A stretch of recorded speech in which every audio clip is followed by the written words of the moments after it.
அதாவது இப்போ சிகரெட் பிடிச்சா நல்லா ஹெவியாக சாப்பிட்ணும். அப்போ தான் சிகரெட்டை பிடிக்க முடியும். நீங்கள் காய்கறிகள், பழங்களெல்லாம் மட்டும் சாப்பிட்டு, இயற்கை உணவுகள சாப்பிட்டுட்டு சிகரெட் பிடிக்க முடியாது. சிகரெட் பிடிச்சாக்கா, அதனால் ஏற்படுற பாதிப்புகள்லேருந்து இந்த உடம்ப பாதுகாக்கணும்னா நல்லா சாப்பிட்ணும். அதுமாதிரி மது அருந்துனாங்கன்னு வச்சுக்கோங்க, பிராண்டி, விஸ்கி இந்த மாதிரி குவார்ட்டர்லாம் குடிக்கிறாங்கன்னு வச்சுக்கோங்க. அவங்க இயற்கை உணவு சாப்பிட முடியுமா? காய்கறிகள், பழங்கள சாப்பிட முடியுமா? அது சாப்பிட முடியாது. நீ மது அருந்துறியா? ஹெவியாக சாப்பிட்ணும். இந்த மாதிரி சோறு, பூரி இன்னும் சாப்பிட்டா தான் அந்த மது அருந்துவதால் ஏற்படுகிற உடலுக்கு ஏற்படுற பாதிப்புகள்லேருந்து இந்த உடம்பை பாதுகாக்க முடியும். இந்த வன்மையான உணவுகள் இது.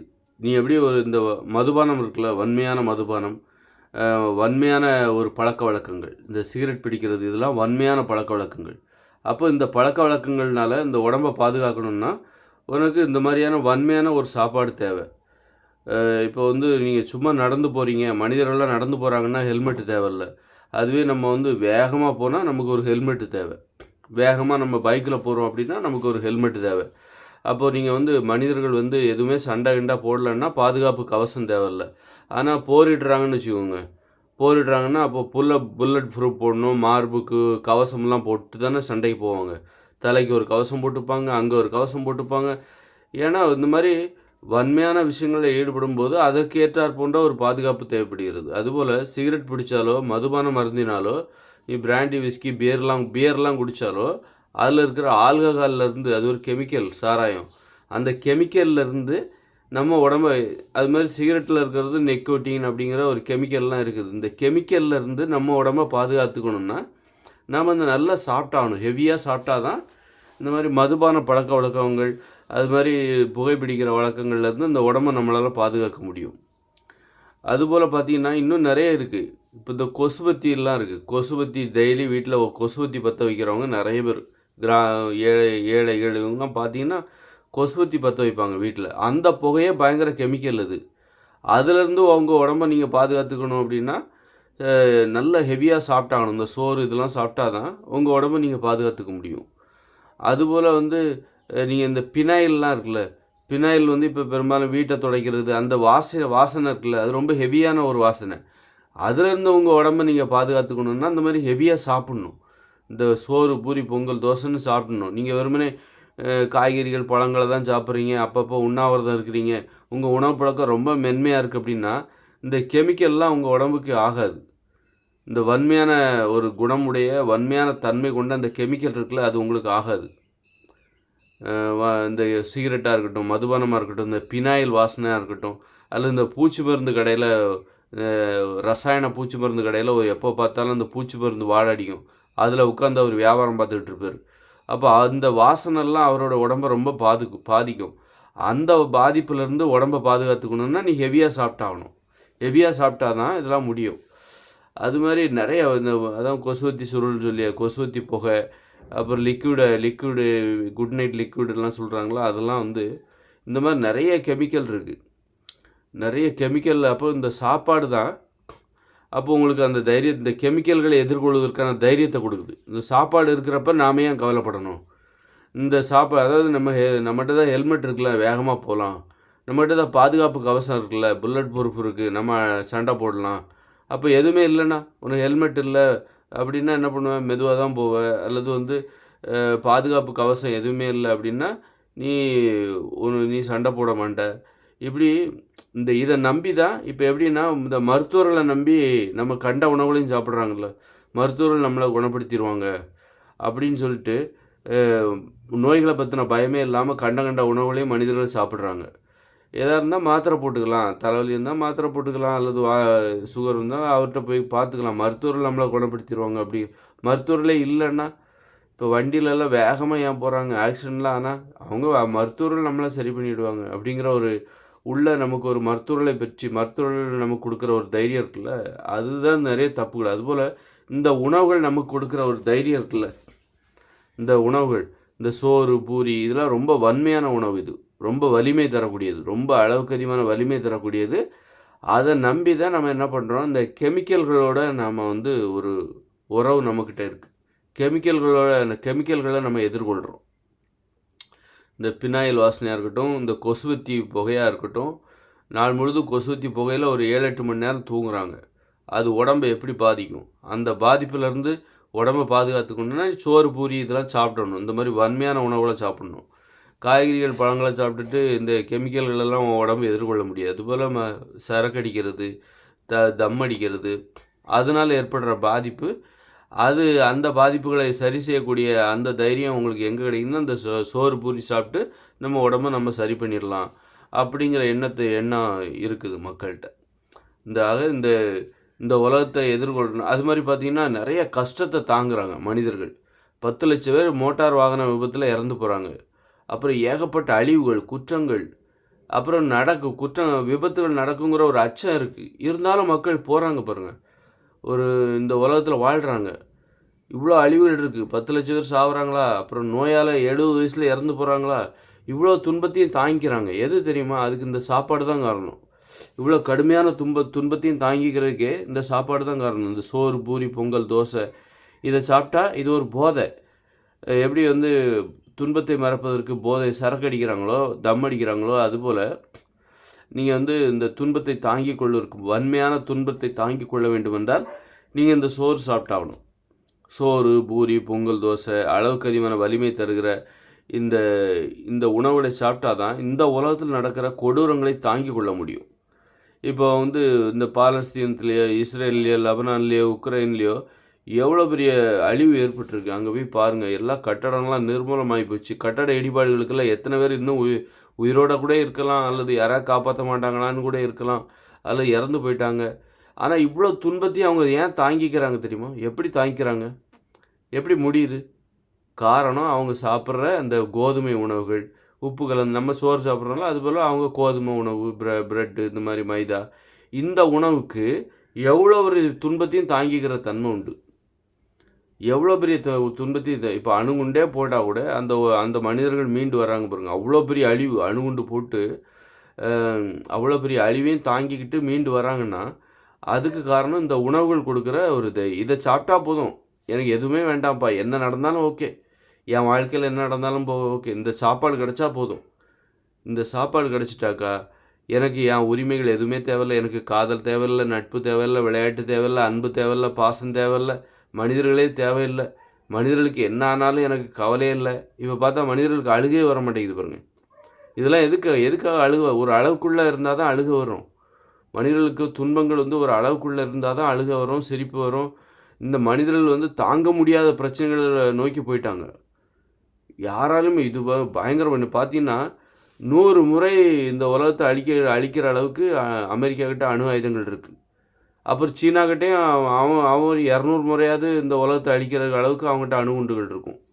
அப்போ சீனா, தென்கொரியா, அப்போ பார்த்துக்கோங்க. இப்போ எது மத்தியில் நம்ம வாழ்ந்துட்டுருக்கோம், எவ்வளோ பெரிய துன்பத்துக்கு மத்தியில் நம்ம வாழ்ந்துட்டுருக்கோம் அப்படின்னா, இந்த துன்பத்தை எல்லாம் தாங்கிக்கிற அளவுக்கு மனிதர்களுக்கு அந்த சக்தி எங்கேருந்து வருது, எங்கேருந்து கிடைக்கிது? இவ்வளோ துன்பத்தையும் தாங்கிக்கிறாங்க. ஏன்னா இவ்வளோ ஆபத்துகள் இருக்குது, அதையெல்லாம் கூட தாங்கிக்கிட்டு அமைதியாக இருக்காங்க. கண்டிப்பாக மனிதர்களால் அழ முடியாது, இந்த துன்பத்துக்கெல்லாம் அழ முடியாது. ஒரு அளவுக்குள்ளே இருந்தால் தான் உனக்கு அழுகே வரும், ஒரு அளவுக்குள்ளே இருந்தால் தான் உனக்கு சிரிப்பே வரும். வாழ்க்கையே ஏன் சிரிக்க மாட்டேன்றாங்க, ஏன் அழ மாட்டேங்க, ஏன் பேச மாட்டேன்றாங்க? ஒரு மிகப்பெரிய ஒரு மயானத்தில் இருக்காங்க, மயான அமைதி, மரண பயத்தில் இருந்திருக்காங்க. எப்படி பேசுவாங்க? பேசுகிற மாதிரி நடிக்கிறாங்க. மனிதர்கள்லாம் பேசுகிற மாதிரி நடிச்சிட்டு இருக்காங்க. யார் நல்ல சிறப்பாக நடிக்கிறாங்க அப்படிங்கிறது தான். சிரிக்க மாட்டேன்றாங்க, அழ மாட்டேன்றாங்க. இவ்வளோ ஆபத்துகள் இருக்கும்போது உனக்கு எப்படி சிரிப்பு வருது? 10 லட்சம் பேர் விபத்தில் சாகுறாங்க, நோயில் பல கோடி பேர் சாகுறாங்க, இவ்வளோ அணுகுண்டுகள் உலகம் முழுக்க இருக்குது. 100 இந்த பூமியவே அழிக்கிற அளவுக்கு அணுகுண்டுகளை மனிதர்கள் உருவாக்கி வச்சுருக்காங்க. அப்படின்னா இதுக்கு எப்படி உனக்கு பேசவே தோணாது, சிரிக்கவே தோணாது, அழவே தோணாது. அப்போ இந்த துன்பத்தை எல்லாம் தாங்கிக்கிட்டு மேலும் மேலும் அதே வேலையை தான் செஞ்சிட்ருக்கான். அடுத்த அணுகுண்டுகளை தயாரிக்கிறதுக்கான வேலையை செஞ்சிட்ருக்கான். யார் மேலே போடுறதுக்காக இதெல்லாம் தயாரிக்கிற? சண்டைன்னு அதை நீ பயன்படுத்திடுவியா? அந்த காலத்திலே 50 வருஷத்துக்கு முன்னாடியே ஹிரோஷிமா நாகசாகியில் போட்ட குண்டு அவ்வளோ அழிவுகளை ஏற்படுத்துச்சு. அப்படின்னா இப்போ இருக்கிற அதிநவீன குண்டு என்ன பண்ணுன்னு நினச்சி பாருங்கள். அப்போ இதையெல்லாம் தயாரித்து வச்சுருக்கிறியே, என்னத்துக்கு தயாரித்து வச்சுருக்க? என்ன நினச்சிக்கிட்டு இதை பண்ணியிருக்க? ஏதாவது சண்டை வந்தால் போட்டுடலான்னு நினச்சி தானே வச்சுருக்க? நீ போடணுன்னு ஒரு ஆசை இருக்குல்ல? ஒரு வேலை செய்கிறோன்னா நமக்கு ஒரு ஆசை மனசுக்குள்ளே இருக்க தானே செய்யும். எவ்வளோ மனசு அப்போது இவ்வளோ மனசு கொடூரமாகி போனதுக்கு என்ன காரணம்? மனிதர்கள் இவ்வளோ துன்பத்துக்கு மத்தியில் மனிதர்கள் வாழ முடியறதுக்கு என்ன காரணம்? சோறு, இந்த மாதிரி பூரி, பொங்கல், தோசை, மாமிசம், உப்பு கலந்து சமைக்கப்பட்ட இந்த செயற்கை உணவு. இந்த உணவை சாப்பிட்டீங்கன்னா நீங்கள் இவ்வளோ துன்பத்தையும் எதிர்கொள்வதற்கு நீங்கள் தயாராக இருப்பீங்க. உங்களுக்கு சிரிப்பே வராது, அழுகே வராது, எதையும் தாங்குகிற ஒரு தைரியம். எவ்வளோ பெரிய ஒரு விபத்து, ரோட்டில் அடிபட்டால் ஒரு கார் மோதிச்சுன்னா நம்ம விபத்தில் நசுங்கி போயிடும். ஆனாலும் நம்ம காரில் போகிறதுக்கு ஆசைப்படுறோம். எவ்வளோ பெரிய துன்பத்தையும் நான் தாங்கிக்கிறதுக்கு எனக்கு தைரியம் இருக்குது. அப்போ நீ பயப்படணும். அப்போ இதுக்கு என்ன தீர்வு தெரியுமா? நீ பயப்படணும்ப்பா. நீ பயப்பட மாட்டேன்ற. அப்போ பயப்படணுன்னா உன் உணவை மாற்று. நீ காய்கறிகள், பழங்கள், கீரைகளை சாப்பிடு. உப்பு சேர்க்காத பழங்களை சாப்பிடு. காய்கறிகள், கீரைகள், பழங்கள், பயிர்கள், பருப்புகள், கடலைகள், காளான், இலைத்தலைகள், இந்த உணவுகளை மட்டுமே சாப்பிடு. அரிசி சாப்பிடாத, கோதுமை சாப்பிடாத, மாமிசம் சாப்பிடாத, மீன், முட்டை, தயிர், மோர், பால், வெண்ணெய், நெய் இதெல்லாம் சாப்பிடாத. இதெல்லாம் மனித உணவுகள் கிடையாது. உப்பு சேர்க்காத, அது செயற்கை உணவு. இதெல்லாம் சாப்பிட்றதுனால தான் நீ இவ்வளோ துன்பத்தை தாங்கிக்கிற. சோறு கிடைச்சா எவ்வளோ பெரிய துன்பத்துலேயும் என்ன ஆனாலும் சரி சுயநலம் வந்துடும். ஒரு போதை இது. இப்போ போதைக்கு அடிமையானவங்ககிட்ட நீங்கள் என்ன வேணாலும் பண்ண சொல்லுவாள். கஞ்சாவுக்கு அடிமையானவன் என்ன பண்ணுவான்? அவன் கஞ்சா வேணும் அதுக்காக என்ன வேணாலும் அவன் பண்ணுவான். சில பெண்கள் கூட அப்படி போதைப் பொருளுக்கு அடிமையாயிடுவாங்க. அப்போ அந்த அடிமைத்தனத்தை பயன்படுத்தி அந்த பெண்களை சிலர் தவறாக பயன்படுத்துவாங்க. அவங்க அந்த கஞ்சாவுக்காக என்ன வேணாலும் பண்ணுவாங்க அப்படின்னு சொல்லிட்டு. அந்த மாதிரி தான் மனிதர்கள் இந்த உணவுக்காக என்ன வேணாலும் பண்ணுவாங்க. இந்த உணவுக்காக இப்போ எதுக்காக அவன் அது அந்த குண்டுகள்லாம் தயாரிக்கும், அந்த சாப்பாடு, இந்த மாதிரி சுவையான சாப்பாடுகள் கிடைக்கும் அப்படின்னு தான். சுவையான சாப்பாடு, அதுபோல் இந்த கட்டட வசதி, ஆடம்பர கட்டடங்கள், முக்கியமாக உணவு தான். ஆடம்பரமான கட்டடம், காரு, இந்த மாதிரி ஆடம்பரத்துக்காக என்ன வேணாலும் பண்ணுறாங்க. மனிதர்கள் அழிக்கிறாங்க. எதுக்காக பண்ணுறாங்க? ஆடம்பரத்துக்காக. இந்த உணவு என்பது ஒரு ஆடம்பர உணவு. ஆடம்பரம் என்றால் அளவுக்கு அதிகமான வலிமை தருகிற உணவு, அளவுக்கு அதிகமான சுவையுடைய உணவு, அளவுக்கு அதிகமாக சாப்பிடுவது, அளவுக்கு அதிகமான சுவை, அளவுக்கு அதிகமான வலிமை தருகிறது. அதுதான் இவ்வளோ துன்பங்களை தாங்கிக் கொள்வதற்கு மனிதர்களுக்கு காரணம். துன்பங்களை தாங்கிக் கொண்டு மேலும் மேலும் துன்பங்களை பெருக்குவது காரணம். அப்போ மனிதர்களுக்கு என்ன தேவைன்னா பயம் வேணும். பயப்படணும்.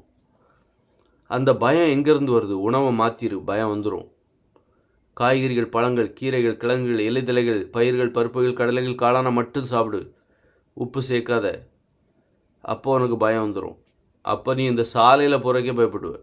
அதுதான் நல்லது. அந்த பயம்தான் மனிதர்களுக்கு பாதுகாப்பு. நீ ரொம்ப தைரியமாக போகிறது ஆபத்து. அளவுக்கு அதிகமான தைரியம், அளவுக்கு அதிகமான ஆபத்தை எதிர்கொள்வதற்கு தான் தேவை. உன் தைரியத்தை குறை. முதல்ல உன் தைரியத்தை குறைக்கணும். பீஸை பிடுங்கி விட்டுறணும். அதுக்கு என்ன பண்ணணும்? இந்த மாதிரி மென்மையான உணவுகளை சாப்பிடணும். இப்போ மனிதர்கள் சாப்பிட்றது வன்மையான உணவுகளை சாப்பிட்றதுனால தான் இந்த இவ்வளோ பெரிய துன்பங்களை தாங்கிக்கிறானுங்க மனிதர்கள். அப்படி கல்லூலி மங்க மாதிரி நிற்கிறாங்க மனுஷங்கள்லாம், இவ்வளோ பெரிய துன்பத்தை தாங்கிக்கிட்டு. இன்னும் இந்த உலகம் அழிவு நோக்கி போயிட்டுருக்கு. அப்போ என்ன பண்ணணும்? மனிதர்கள் தங்களுடைய தன்மையை மாற்றிக்கொள்ளணும். இந்த மாதிரி அளவுக்கு அதிகமான வலிமை, ஆபத்துகளை நோக்கி அதை தாங்கிக்கிற சக்தி உனக்கு எங்கே? இப்போ மது அருந்துனா எப்படி நல்ல சரக்கு அடித்தா சாப்பிட்ணுமோ, ஹெவியாக சாப்பிட்ணுமோ, இல்லைன்னா அவ்வளோதான், உடம்பு அவுட்டு. அது மாதிரி தம் அடித்தாலும் ஹெவியாக சாப்பிட்ணும். அதுபோல் இந்த கெமிக்கல் வாசனை, கொசுவத்தி சுருள், பெனாயில் வாசனை, இந்த மாதிரி நிறைய வாசனைகள், கெமிக்கல் வாசனைகள்லாம் இதெல்லாம் தாங்கினா நிறைய சாப்பிட்ணும். அது மாதிரி நகரங்களில் வாழ்ந்தாலே நீ நிறைய சாப்பிட்ணும். நகரங்களில் சுற்றுச்சூழல் மாசுபாடு, அது உடம்பை ரொம்ப பாதிக்கும். அப்போ அங்கே அமைதி கிடையாது. ரொம்ப வன்மையான ஒரு உலகம்தான், வாழ்க்கை முறை தான் நகரங்கள். அங்கே இருக்கணும்னா நீ உணவு கட்டுப்பாடு அங்கே ரொம்ப கஷ்டம். அது அப்போ நீ அங்கே வசிக்கவே கூடாது.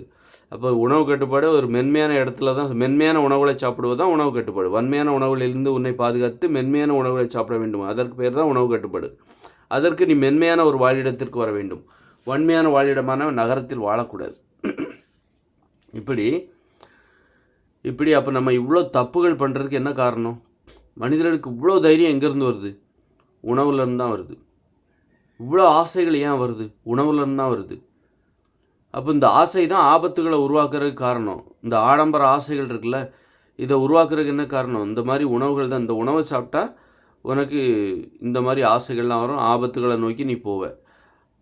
அப்போ இந்த உணவை மாற்றிடணும். உணவை மாற்றிட்டா இப்போ நோய்களை பற்றின பயமும் மனுஷங்களுக்கு இல்லை, நோய் வருங்கிற பயமே இல்லை. 40 வயசில் உனக்கு சுகர் வந்துடும், அதுக்கப்புறம் உன் வாழ்க்கை நரகமாக போயிடும். 30 வருஷம்தான் உன்னால் மருந்தோட போராட முடியும். போதுண்டா அந்த வாழ்க்கை அப்படின்னு 70 வயசில் நீயே முடிவு பண்ணி இறந்து போயிடுவ. பரவாயில்ல, எனக்கு இந்த சோறு இதெல்லாம் ஏற்படுத்துகிற சுவை இருக்குல்ல, பூரி, பொங்கல், தோசை, பேக்கரி உணவுகள், இது இந்த மாதிரியான சாப்பாடு, மாமிசம், பிரியாணி இதெல்லாம் சாப்பிடும்போது எனக்கு எத்தனை வயசில் போனாலும் பரவாயில்ல, வாழ்கிற வரைக்கும் நல்லா சாப்பிட்டுட்டு போய் சேர்ந்துடுறேன் அப்படிங்கிற மாதிரியான அதனால் இந்த உணவை மாற்ற வேண்டும். உணவை மாற்றினால் மனிதர்கள் அந்த அளவுக்கு அதிகமான தைரியம் குறைஞ்சிரும், ஒரு பயப்பட ஆரம்பிச்சிருவாங்க, ஒரு மென்மையான பயம் வந்துடும், மென்மையான ஒரு கோபம், இந்த மாதிரி துணிச்சலான வேலைகளை, இந்த மாதிரி உயிரை பணையம் வைக்கிற வேலையை செய்ய மாட்டாங்க. உயிரை கடலில் போய் மீன் பிடிக்கிறாங்க. கடல்ங்கிறது நினச்சி பாருங்கள், கடல்ங்கிறது கொஞ்சம் கற்பனை பண்ணி பாருங்கள். இப்போ ஒரு போட்லேயோ கப்பல்லையோ போகிறாங்க, சுற்றி தண்ணீராக இருக்குது, கீழே போனால் 1000 அடிக்கு ஆழம், இருட்டுலேயும் அவ்வளோ அலையிலையும் மீனை பிடிச்சி ஏன் உயிரை பணையமாக வச்சு அந்த சாப்பாட்டுக்கு உப்பு போட்டு சமைச்சு அந்த மீன், சோறு இதெல்லாம் அந்த சாப்பாட்டுக்கு அடிமைப்பட்டு தான் உயிரே துச்சம் பண்ணி போகிறாங்க. இப்படி மனிதர்கள் இவ்வளோ வன்மைகளை எதிர்கொள்கிறதுக்காக, அதுவே மனிதர்கள் காய்கறிகள், பழங்களை சாப்பிடுங்க, இந்த மாதிரி ஆபத்துகளை எதிர்கொள்ள மாட்டாங்க. அந்த தைரியம் வராது, அவ்வளோ தைரியம், பயப்படுவாங்க. அந்த பயம்தான் பாதுகாப்பு. மனிதர்களுக்கு இப்போ பயம்தான் தேவை. அளவுக்கு அதிகமான பயத்திலிருந்தும், அளவுக்கு அதிகமான கோபத்திலிருந்தும், அளவுக்கு அதிகமான வலிமையிலிருந்தும் மனிதர்களை மீட்டெடுக்க வேண்டும். மென்மையான கோபத்தோடும் மென்மையான உணர்ச்சிகளோடு மனிதர்களை சம்பந்தப்படுத்த வேண்டும், தொடர்புபடுத்த வேண்டும்.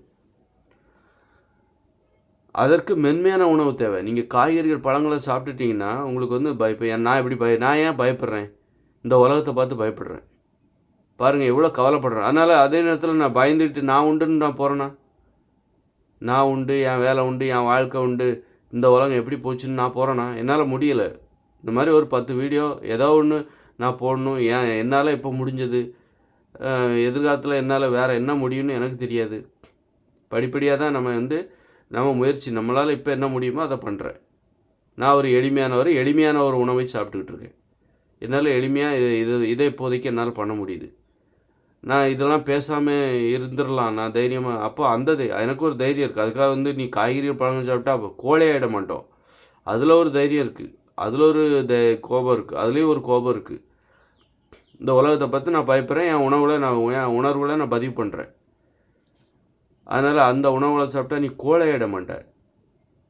இவ்வளோ பெரிய உலகத்தையே நான் எதிர்த்து நிற்கிறேன், எதிர்த்து பயப்படுறேன், நான் தோல்வியை ஒத்துக்கிறேன். இந்த உலகத்தில் என்னால் தைரியமாக இருக்க முடியல, என்னுடைய தோல்வியை ஒத்துக்கிறேன், நான் அதை பதிவு பண்ணுறேன். அந்த வகையில் நான் தைரியமான ஆள் தான்.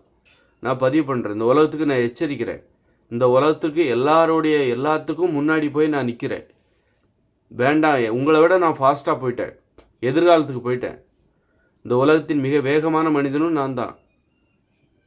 உங்களை விட நான் வேகமாக நீங்கள் எதிர்காலத்துக்கு, இப்போ எதிர்காலத்தில் இந்த மனிதர்கள் எங்கே போகிறாங்க, 2040 அப்புறம் இந்த உலகம், இந்த இயந்திர அறிவுகளும் செயலிழந்துடும். அதற்கான காரணங்களை நான் சொல்லி ஆதாரப்பூர்வமாக உங்கள்கிட்ட நிரூபிக்கிறேன்.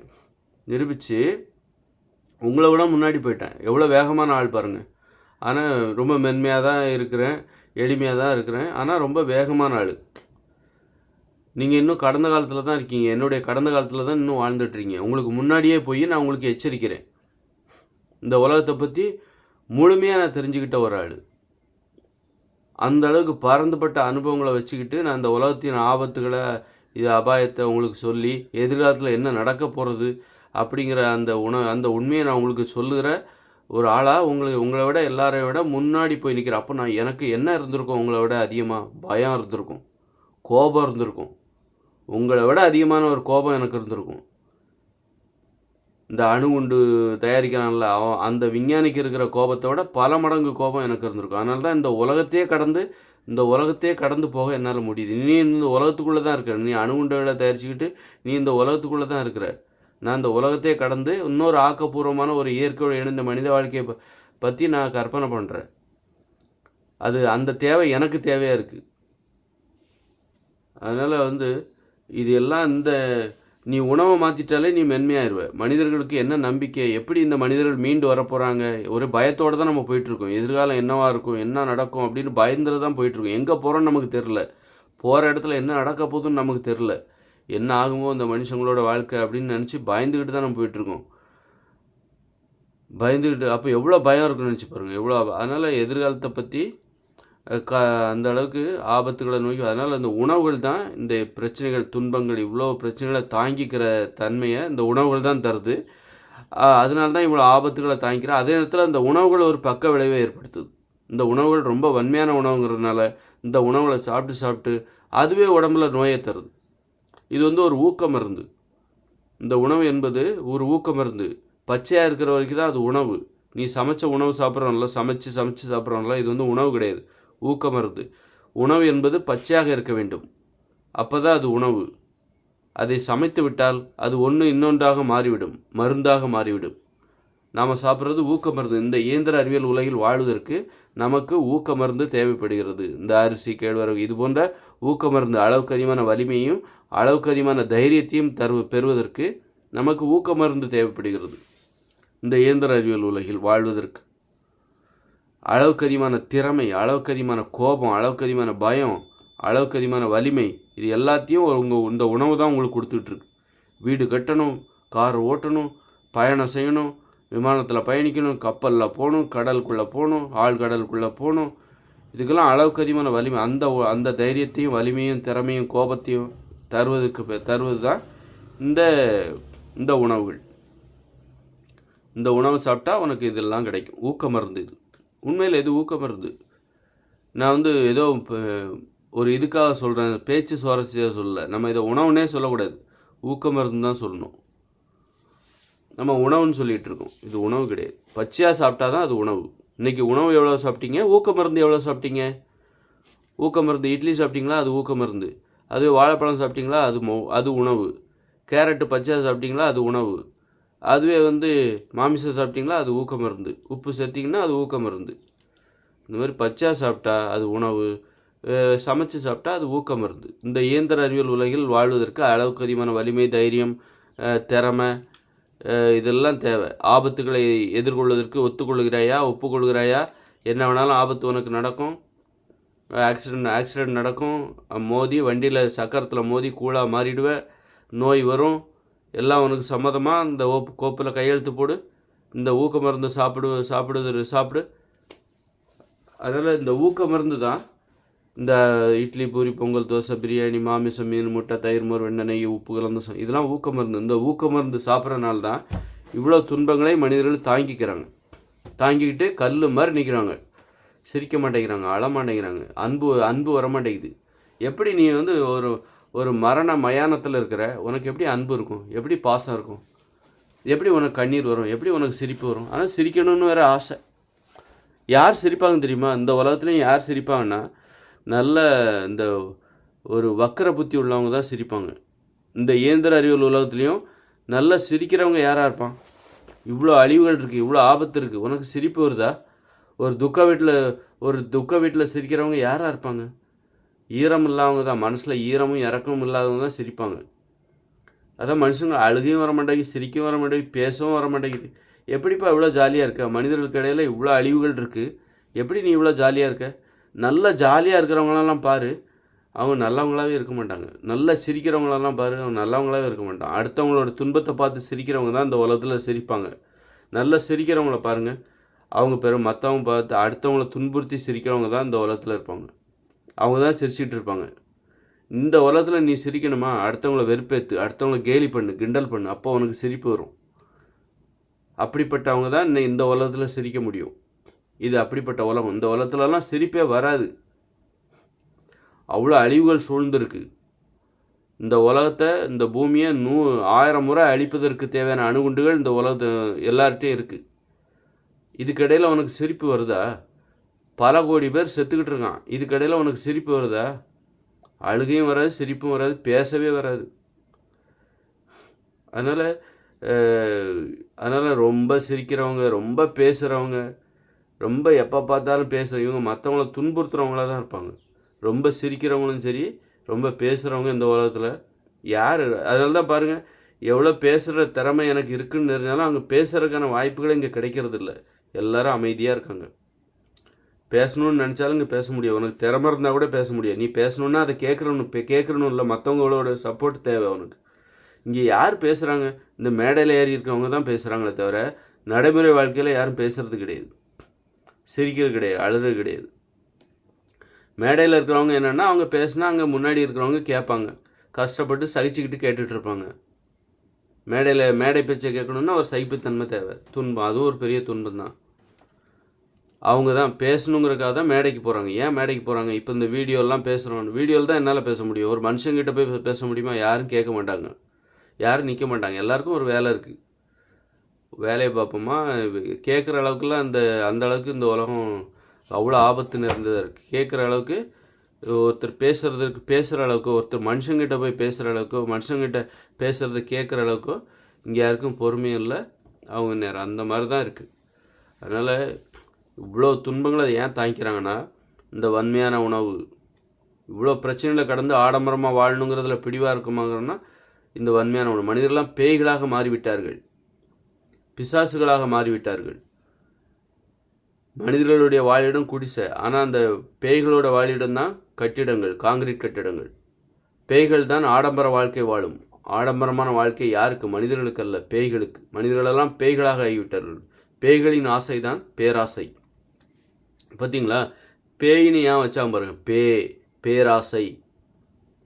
தமிழ் மொழியில் ஒவ்வொரு வார்த்தையும் அதுக்குள்ளே அவ்வளோ அர்த்தங்களை வச்சுருக்கு. அறிவை உள்ளடக்கியது. தமிழ் மொழியின் ஒவ்வொரு வார்த்தையும் அறிவை உள்ளடக்கி, அந்த வார்த்தைகளை ஆராய்ஞ்சாலே போதும்.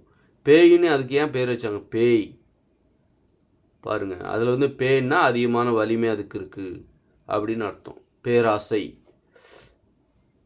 அதனால் பார்த்தீங்களா, அதனால் இந்த உணவு தான், அதனால் வன்மையான உணவு தான் இந்த துன்பங்களெல்லாம் தாங்கிக்கிறதுக்கு காரணமாக இருக்குது.